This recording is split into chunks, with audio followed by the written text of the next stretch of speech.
윤 대통령이 대통령이 되는 그 발판은요, 아이러니하게도 문재인 대통령이 검찰총장이 발탁한 것이었습니다. 문 전 대통령이요, 처음으로 그 속내를 밝혔는데요, 두고 후회한다라고 말했습니다. 그게 이제 윤석열 대통령이 탄생되게 된 맨 이제 단초가 되는 것이니까요. 예. 후회가 되죠. 민주당은 전폭적으로 지지하고 찬성하는 그런 의견이었고요. 그러나 이 반대 의견이 주적으로는 작아도 무시할 수가 없는 것이 윤석열 대통령을 가까이에서 겪어본 사람들, 이런 사람들이 후보자에 대해서 욱하기를 잘하는 그런 성격이고 자기 제어를 잘 못할 때가 많이 있다. 이게 나중에 보면 다 사실로 그 말이 맞는 것으로 나중에 다 확인이 됐죠. 어쨌든 그 이후에 굉장히 많은 일들이 생겨났기 때문에 그 순간이 조금 두고 이제 그 후회가 되죠. 국민들께 송구스럽죠. 한겨레 신문과의 인터뷰였습니다. 윤석열 정부를 탄생시킨 가장 큰 책임은 나에게 있다. 가장 단초가 된 게 내가 윤 대통령을 총장에 발탁한 거니까. 김진욱 대변인, 최근에요, 비명계가 지난 대선 패배의 책임이 이재명 대표에게 있는 것 아닌가 이렇게 말했는데, 문재인 전 대통령은 내가 가장 큰 단초를 제공했다 이렇게 또 말한 셈이에요. 어떻게 보셨습니까? 그동안 이런 말씀을 참아 오셨는데 이제 오늘 처음으로 말씀하신 것 같습니다. 소위 친명계라고 하는 분들뿐만 아니라 그동안 이 윤석열 대통령이 만들어진 과정 속에서 가장 큰 역할을 한 것이 문재인 전 대통령 아니냐, 이런 원죄론에 대한 부분들 지적 많이 있었거든요. 예. 그런 부분들에 대해서 문재인 전 대통령께서 인정하게 한 것입니다. 내가 한 거 맞고 그 부분에 대해서 나도 두고 후회하고 있다. 그리고 내가 그런 과정들 속에서 정권 재창출을 하지 못하게 된 것이 나의 책임인 것 같다. 이런 식의 이제 말씀을 주셨기 때문에 이 부분에 대해서 그 대통령의 그 소회가 나온 것들에 대해서는 민주당 측 입장에서 보면은 대통령이 참 허심탄회한 그런 솔직한 소회를 밝히신 게 아닌가 이런 생각을 하게 되고요. 그 당시에 여러 명의 후보들이 있었습니다만 결국 최종적으로 윤석열 후보를 검찰총장으로 임명할 수밖에 없었던 것이 이유가 딱 하나 있었다. 그 이유가 뭐였냐?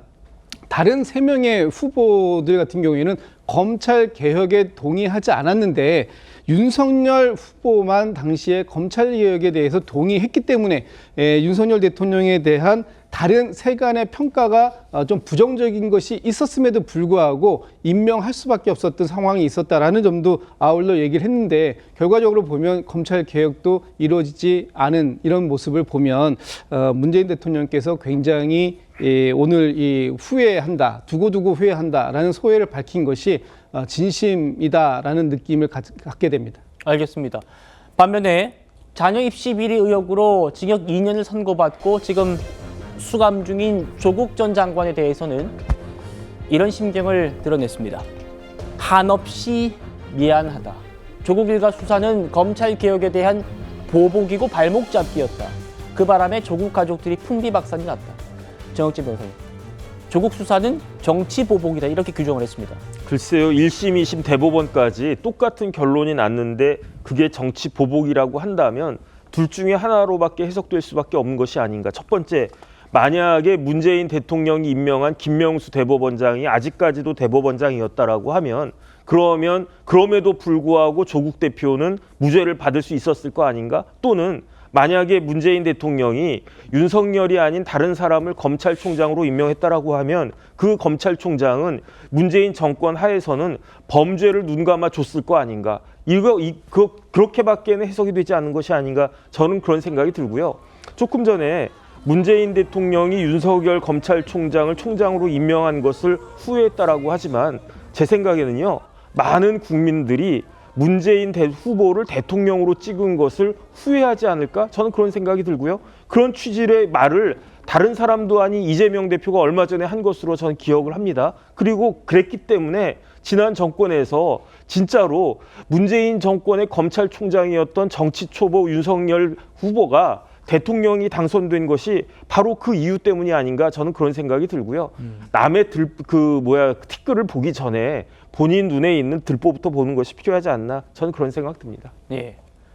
윤석열 정부의 탄생에 그 원죄는 나한테 있다 이렇게 말하면서도요. 문 전 대통령 이재명 대표를 향한 비판도 있지 않았습니다. 들어보시죠.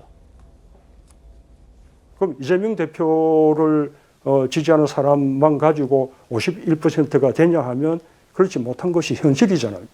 경쟁도 하고 그걸 통해서 지지도 더 넓게 모으고 하는 것이 꼭 필요하다고 생각합니다.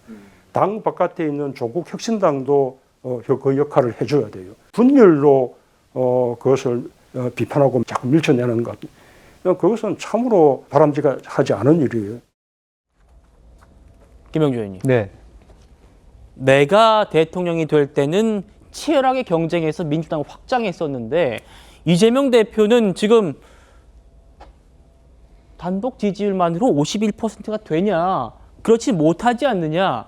이런 말이었어요. 어떻게 들으셨습니까?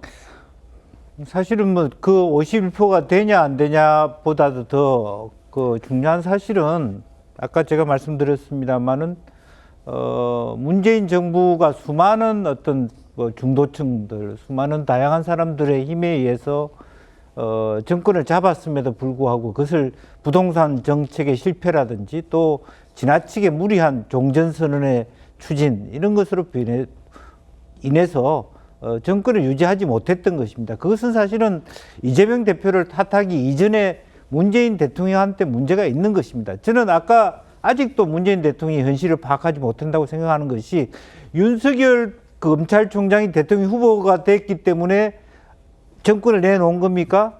실제적으로 문제가 본인은 나에 있다.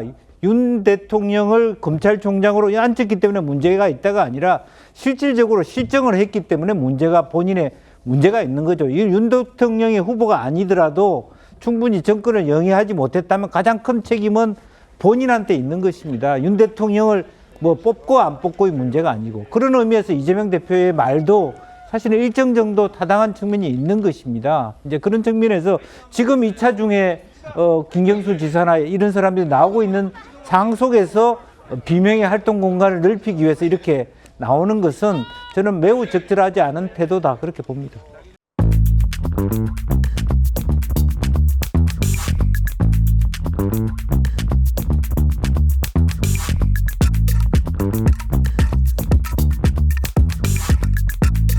Thank you.